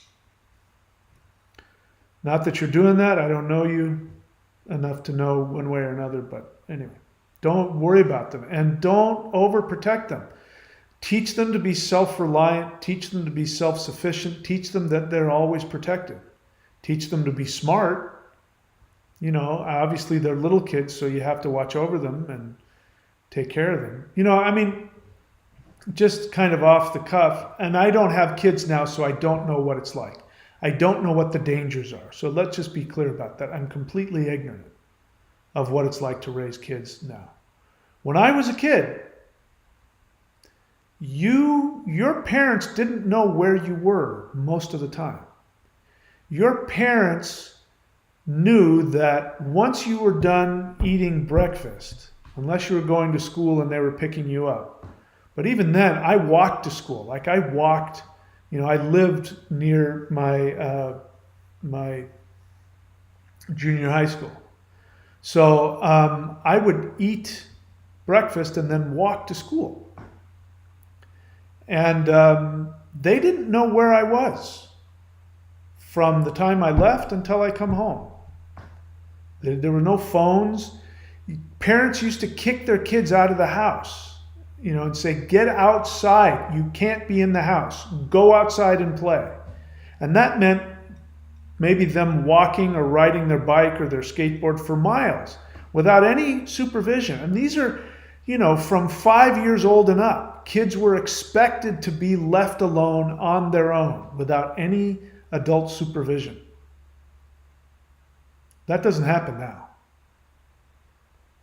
So, you know, the way that, you know, like now kids have to go to summer camp, which doesn't mean what it meant when I was a kid. Summer camp meant you got on a bus and you went out into the, you know, some cabin camp somewhere in the mountains. Now, summer camp means your mom takes you and drives you 10 miles to the community center where all of the kids are stuck inside being monitored by adults all day, and then you pick them up and you take them home, and it's like, holy crap. Let kids be kids. But at the same time, I don't know what the dangers are, so I don't know if it's right or wrong. But I still think it's, kids should be allowed to be independent. Anyway, he says non-playing character means less aware. All right. Well, I mean, that's a fact. People are either aware or they're not. And that's normal. And it's, it's just part of the deal. I mean, I've been aware. I've been a spiritually aware person, of my adult life, but yet I was completely unaware of all of the craziness that's been going on with all of the, all of the crazy stuff. And I just became aware now of new things. So we're all unaware to some degree. I mean, it's really important. I have a lot of feelings about it. It's really important to be compassionate. And I'm really trying to be more compassionate with people, even when they do stupid things. I'm trying to be more compassionate about it. Because, like you said, a lot of people are going to have to bump into some reality. It's going to be challenging. So, no reason to make it worse on people. Scott Bonata question, being autistic is being a victim. So, Scott Bonata, is it that, this is an honest question, is it that you don't, is English your first language? Because you're not writing a full sentence. And I want you to do that. I like full sentences. You're asking me, is being autistic being a victim? What are you talking about? Why would that make you a victim? What does that mean? Having a victim mentality is nothing more than you feeling like you're a victim. So being autistic, I don't know what that's like. I know what other things are like. But no, whatever you are is something that you chose. So if you chose it before you were born, then you can't be a victim. A victim is somebody where something happens to them against their will. So no, you're not a victim. You might be playing the role of a victim. You might feel sorry for yourself. You might want to blame life or karma or God or something like that. And then you're playing the victim, but you're not a victim. And you can choose to change that. You can choose to change how you feel. Everybody has some limitation. They may not have your limitation. I don't know what it's like to have your limitation. But being a victim is saying, you don't know what it's like to be me. I have this. I have it worse than you. And you don't know that. And, there's also, a possibility that things can be healed. So you can't heal if you have a victim mentality. If you take full responsibility and say, yes, I have this limitation, I was born with it, I chose to bring this into this life, then you're more likely to be able to find healing. I can tell you that from personal experience. Jedi Black Knight question, do you think it's possible that 5D or 6D beings are right next to us? It's absolutely the fact. My ear is buzzing. My right ear is buzzing. And it gets stronger, sometimes based on things I say. So I can tell when I'm saying things they like, because it's happening right now. My ear starts to buzz. It feels like I'm underwater. I don't know what it is, but I know it's never happened before. It started with my first CE5, successful CE5 experience where the one took over my radio. It's been happening ever since then. When I do CE5 and I bring them to me, when they materialize, even though I can't see them, I totally feel it. And I believe that has everything to do with me somehow being connected to a higher levels of dimensions and the beings that are connected to them. So absolutely. And it's probably always been the case. We're probably well, we're not probably, we are definitely surrounded by beings of multiple dimensions and multiple times and multiple universes. We're surrounded by them all the time. Does that answer your question? Dylan Thomas is liking my advice. Thank you. I'm glad that landed well. Frank Beltran, question. Do you think that the English language is casting spells? Example, good morning. Good morning. Morning spelled differently. Let me get to that. What did I just say about victim mentality? This is a very popular thing, and it's incredibly, I don't know if you buy into this or if you're asking me what other people think. So forgive me if what I say is hurtful. It's incredibly childish. To take the word morning, M-O-R-N-I-N-G, and then take the word morning, M-O-U-R-N-I-N-G, and say that when somebody comes to you with the wish of giving you a blessing of, I hope you're having a good morning, but what they're really doing is they are either consciously or unconsciously wishing you ill by morning. I mean, that's just childish. There's what you're talking about is different. If you heard me earlier, I said, I follow spiritual sciences. And what you're talking about has nothing to do with any kind of science. It's pure paranoia, it's superficial, it's naive, it's superstitious. It's not based on anything. I could go on. Somebody sent me a video of something and made that same kind of comparative, coincidental nonsense trying to throw in linguistics, and it was just no. Short answer is no. Drop the victim mentality, please. Please. Whoever is, if you're watching videos of people who say that, you have my permission to never watch their videos again. Doesn't help you. The word hello does not mean oh hell. It means hail. Was du hail. Hail means power to you. Hello means somebody is giving you power and strength.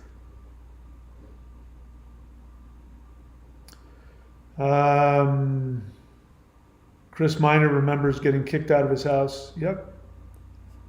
Whoops, we just had let me get rid of a troll here.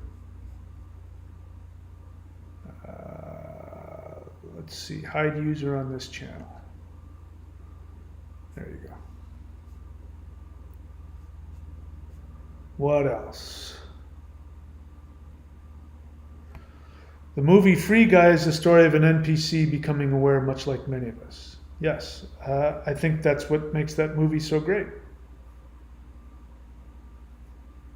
Dylan Thomas, Maclovia is also saying having autism does not make somebody a victim. Dylan Thomas, and because she has an autistic child. Dylan Thomas, I feel we are closely aligned with everything you said. We do guard them from victim behavior. Oh, good. Yeah, I didn't know you, so I hope you don't feel it was it may have come across that way. The two things I said, I don't know you, so this isn't, but I also don't have the first clue what it's like to raise a kid now. I don't know what the dangers are. So I can't really give any expertise on raising kids since I don't have any experience in it. Okay, I'm happy, Dylan, that it does, what you've shared with me so far, it sounds really great. And your kids, I think your kids, just to be clear, they sound really lucky to have you guys as parents, because you clearly care about them, you're conscious, you're aware, and you want to give them the best life possible, and I think that's beautiful. And they're lucky to be to have you as parents. Vincent.thunderwizard.tom question, what do you do to help with depression? I'm really struggling right now. Should I repeat myself? I'm sure I've told you. I'm happy to repeat myself. Depression is not the same as feeling sad. Feeling sad is not depression. I don't know what you're feeling, but depression is actually a state where you can't see a future for yourself. So when you can't see a future for yourself, you're clinically depressed. So knowing what I know about you, Vincent, your depression is almost certainly stemming from the fact that you were breaking out of your learned behavior. So literally it's a cognitive tape in your brain. When you act differently than you believe that you were programmed to be, when you break out of that, this tape plays in your head, which tells you you're a bad person, life is horrible, you don't have any value. It's just an old tape, and it's a tape that thinks it's trying to protect you. So I've given it to you before, and I'll give it to you again. Of course, do all the things you're doing. Talk to, whatever people mentors you have. Talk to, help others when you can. Get out of yourself. Make a video. Do something to help other people. And have all of your feelings without any judgment. I shared with you guys that I felt suicidal. I don't judge myself for that. It was a feeling. I didn't act on it. I did the opposite. I had those feelings and I did the opposite. I went surfing. In fact, the universe loves me so much that when I woke up, more sad and depressed than ever because I couldn't understand what was happening, the little voice in my head said, "Go to the beach. Your friends are waiting for you." I was like, "What friends are you talking about?" The waves were beautiful. I mean, I haven't seen waves that beautiful here, almost ever. And I went surfing and had, one of the best surfing sessions in recent memory. And the day before that, the same thing. The surf report said there wasn't going to be any waves, and I went, and they were big and beautiful. I was like, "Is this Hawaii? Where the heck am I?" And I went out and surfed beautiful empty waves in 85-degree water all by myself. The universe is there to take care of me when I'm in a bad place. And I had the opportunity to take contrary action. So that's the thing to do when you're depressed. You look for the contrary action, the actions towards your soul desire, towards your business, towards making yourself happy, towards helping others. And then my favorite positive affirmation, the only one that I use, is, "Even though I have this feeling, I thoroughly and completely accept myself." Even though I have this feeling, I thoroughly and completely accept myself. This won't be the last time because you've been programmed pretty heavily. And so when you break out and start doing new things, you're going to have some painful feelings. Just get used to it. You never really get used to it, but go, "Oh, here it comes again." The other thing I've told myself, I don't know how I learned how to do this, but the other thing I've been telling myself for decades is when I've been in a really bad spot, I go, "Oh, I must be doing something right because I feel really badly." And that's usually true. It means that I'm about to make another shift to a higher level. So the resistance always comes before, the darkness before the dawn or whatever, it's always, Okay, let's see what else. Maclovia Padilla, honest feeling. I don't know if anybody else is seeing this on the live, but I've got about 8 adult sites that are right here. Yeah, I did see it, and it's a spam bot, and I got rid of it. Dylan Thomas, I'm 100% not offended. Okay, good. Chris, minor question. In regards to Frank's question, I don't know who Frank is. So you guys have to be specific. Bear in mind, I talk for sometimes 10 or 20 minutes at a time. don't just assume that I know what you're talking about. That's why I give people a hard time when they don't write whole questions or put context, because I'm not psychic. So don't just assume I'm going to know what you're talking about. So now I have to scroll back and see who Frank is. Okay, Frank's question. Do you think that the English language is casting spells? All right, so now I'm a little worried because now you're gonna respond to his question, which I don't like that kind of crosstalk, but let's see what you have to say.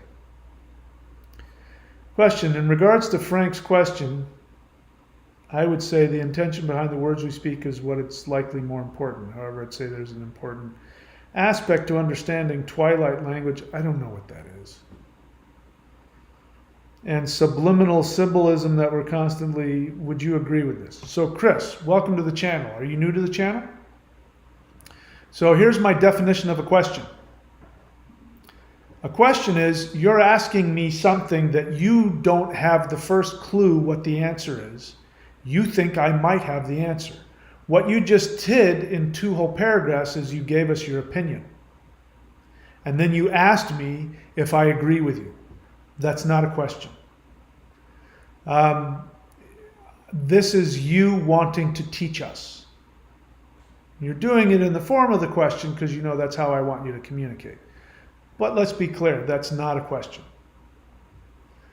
And I encourage you to teach your opinions to other people because that is good for you.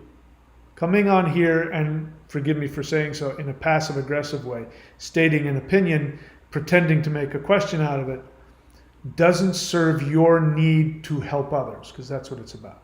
Having said that, I completely disagree with the spirit of it. It's victim mentality garbage. We do have to be careful of twilight language. I mean, let's just look that up. But I've never heard of it before, but I'm going to guess twilight language means they're doing it to you, they're subliminally blah, blah, blah, blah, blah, right? Am I going to be wrong about that? Twilight language. Twilight language is a rendering of the Sanskrit term. That's interesting. That's totally different than what you're probably talking about. Family curse, Eiffel Tower on lockdown.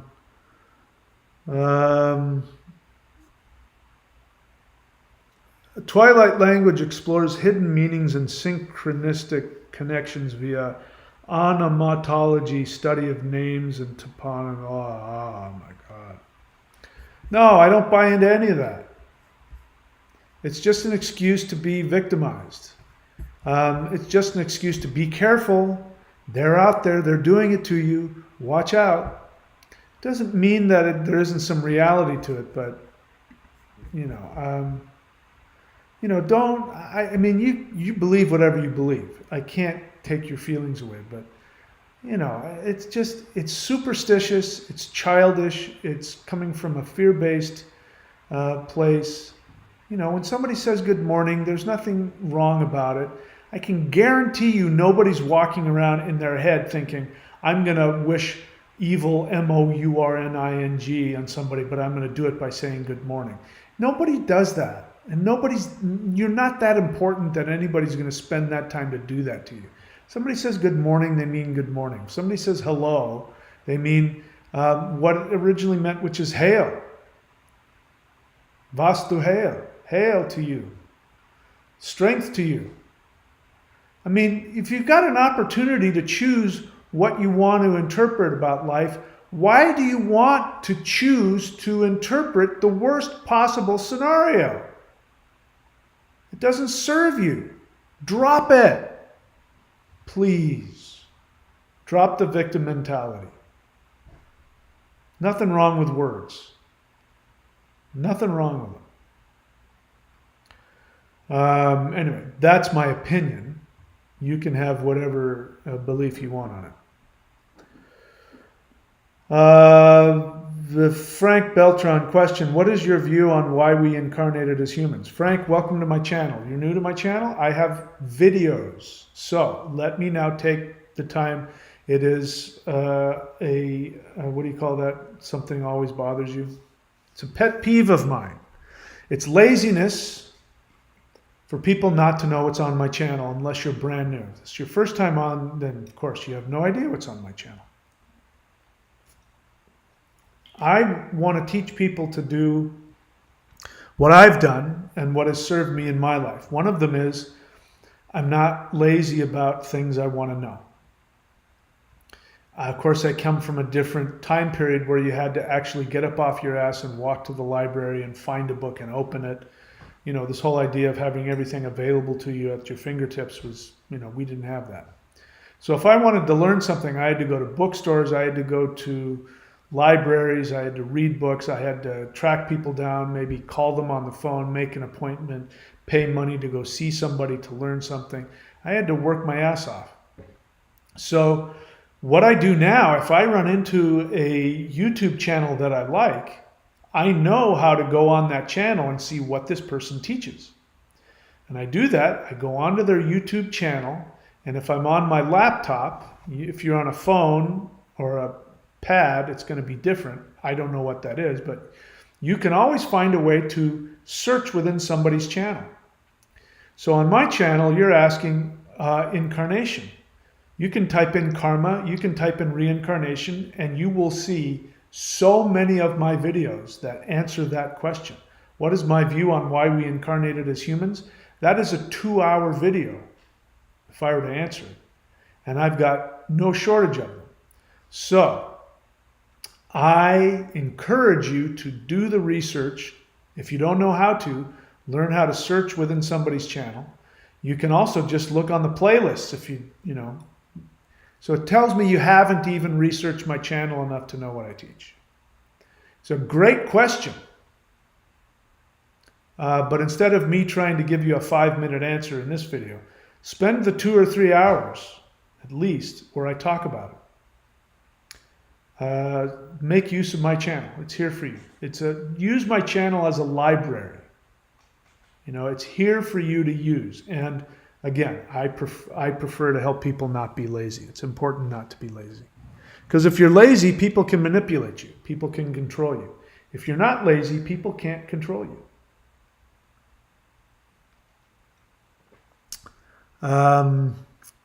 Maclovia Padilla question. I watched your video on the Nagas and you had a morning and evening mantra.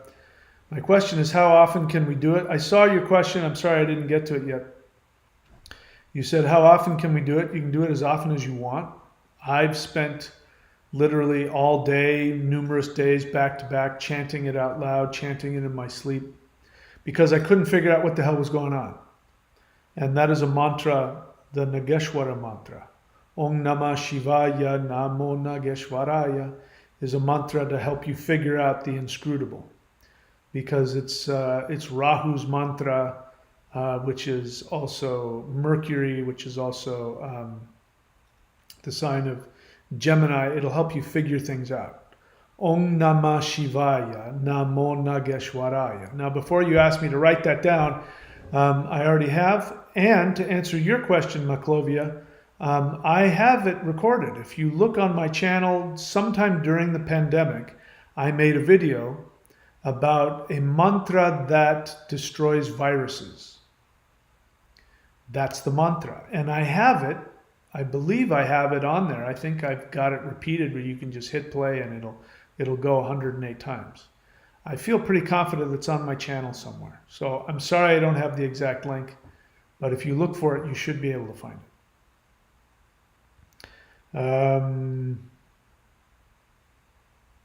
Anyway, there's no duration. Chris Miner apologizes. I don't know for what. Again, that's how short my memory is. Whatever I said wasn't personal. It so wasn't personal, I don't even remember that it was you that said it. Whatever it was. You wanted to know how I felt about it. So look, you don't have to explain yourself. You don't owe me an explanation. It's okay that I operate differently than you. You don't have to justify yourself. You don't have to explain yourself to me or anybody else. The only thing in this universe that gives you value is the fact that you exist. And there's nothing that you can say beyond that. When you say, I exist, you have all of the worth that you'll ever get. Anything beyond that is unnecessary. You don't need to explain yourself. Dylan Thomas, honest feeling. In other words, it's nothing personal. I don't have anything against you. I'm not mad at you. I'm not judging you. None of that is going on. I understand why you would feel that way, though. I would feel the same way in your position. But you don't have to justify yourself to me or anybody else, not even God. There's no judgment. God is not going to sit behind a throne and you have to, not just you, Chris Miner, but anybody. Nobody's ever going to have to justify their existence to anybody, not even God. You might have to get together with your guides and take a look at your life to see how it's affected you. And you might have to take a look, see how it's affected others, and so that you can learn in future lives to have better interaction for your own well-being. But it's got nothing to do with your worth or your value. Okay, what else?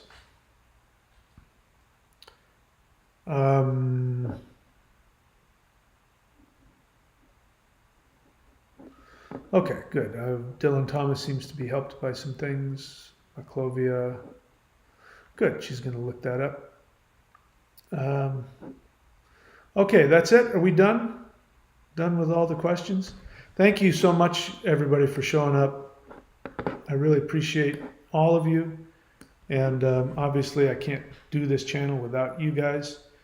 And a lot more good stuff is coming. And so keep your eyes out for that. Those of you who are subscribed to the Warrior 90-Day Challenge, there's going to be some more things coming. They're piling up. But take advantage of the stuff that's already there. Please use it. And again, the bottom line is, whether this is right or not, I don't know. It looks to me like this is a real thing. Because I remember being told our solar system was way down here on the bottom, and now scientists and NASA and people who know are saying, no, we're right here. If here's the center of the universe right here, we're right there. And so this looks like a real thing. And if it is real, that's really good, because that means we're closer to the center of conscious awareness in our galaxy, which is like saying we're closer to God than ever, which will have an effect on you. This is wonderful. So this is the time to think, if I were to create a new reality, what would that reality be? If I were to give myself new abilities, what would that be? And I can tell you from experience that there are ways now that we can reach out directly to higher levels of awareness that I don't think we had before.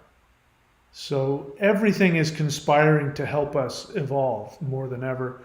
And I do believe that the human race and our planet is destined for a very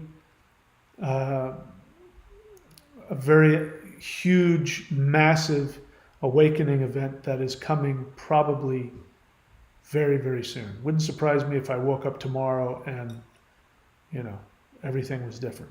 It's going to be that quick. Okay.